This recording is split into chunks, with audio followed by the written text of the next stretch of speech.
Hey, so Cami and I have arrived at Arroyo Verde. You can kind of see me with Foothill in the background. Here's Cami over here somewhere. And we're gonna go ahead and take a look and see what's out here so we can provide some kind of update to you.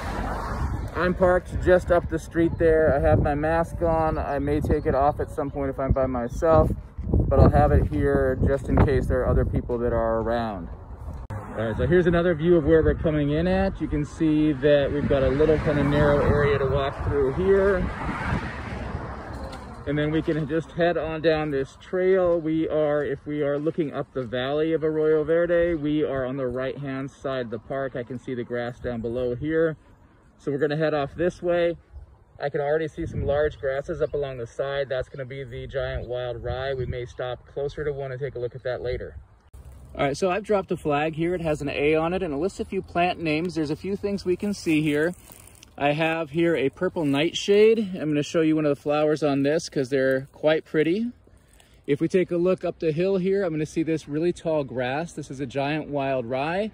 And you may make out some white flowers there. That's from some morning glory. That's just climbed up some of that rye there and is hanging off of it. So you can identify the three of those here, as well as if we take a look up here, these trees that are providing a little bit of shade in this area are some eucalyptus trees. And of course, these have commonly been planted in the Western United States. All right, so here's a plant called sweet fennel. If you take a look down at the base of this, you can see some finely divided leaves that are growing in there. And if you grab those and just give them a little twist and smell, you can get a nice strong licorice smell from that, helping you identify this invasive plant. So this little vining plant here, this is a wild cucumber. You can see it has a nice little white flower up here. It's just off to the right side of the trail, although there's plenty on the left-hand side. And you can see it reaching out with some of its tendrils. So that's gonna help it to grab onto and then climb other plants. These will produce kind of some cool little melon-like structures when they eventually form some fruits. All right, so here's another area. It's just past the cucumber. I've got some rye here. And then we have a coyote bush, which I can take a look at here. Kind of a nice shrub that's growing up relatively tall. We can kind of take a look at its leaves up close there.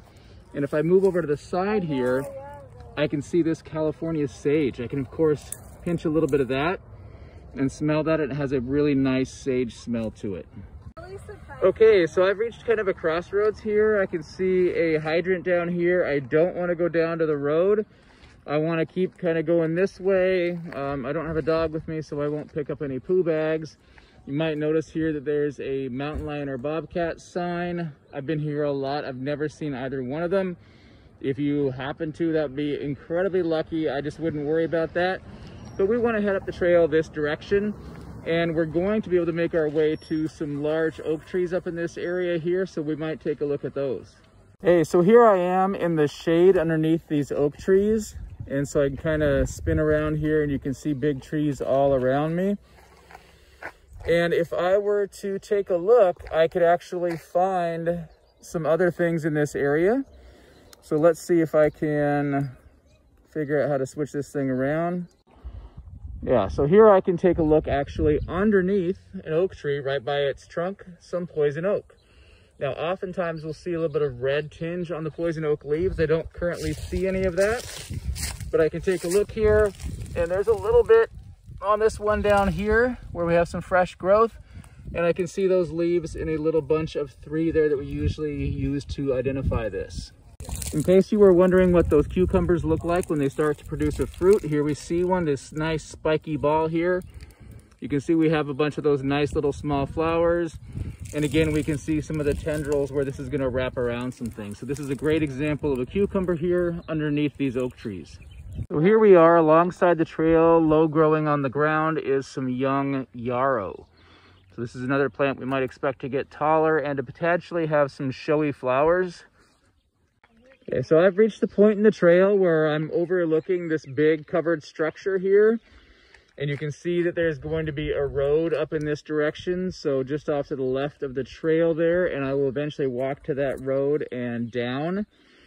On the hillside here, the opposite of where that structure is, we can see some things like the California sagebrush. There is some of the giant wild rye. But we can also find a few other things in here. We can see some monkey flower. It doesn't have any flowers on it right now, but we should be able to find some of that. There is some purple sage, which we can find in here as well. We have some California fuchsia that's got these kind of skinny leaves down below here. Again, there are no flowers on that, which is really unfortunate because those would be a great way to identify that. And then we have a fuchsia flowering gooseberry up here with some spikes on some of its stems. So that's kind of an interesting plant to be seeing in here. But we do have a whole host of plants that you can identify in this area above that shade structure. So I'm a little bit further down from the last spot. Right now, I'm basically just overlooking the beginning of the road, fairly close to the gates. And if I take a look here, I can see some white nightshade. We do have purple nightshade here as well. There's poison oak along here. You got to watch out for that. And we have a closer look at some of that fuchsia flowered gooseberry here. So again, like I said, there's a lot of plants in this area to identify. So here I've just left the trail and gotten onto the road. We're going to head down the road towards that structure. Now, if we end up taking a look off to the left, we're going to be able to see some bush sunflower, which is in here. And of course, you can identify those by their nice flowers. We'll take a look at one of them here. This tree right here with these yellow tubular flowers is a tree tobacco. This is an invasive tree. You'll find this in a few different areas within the park.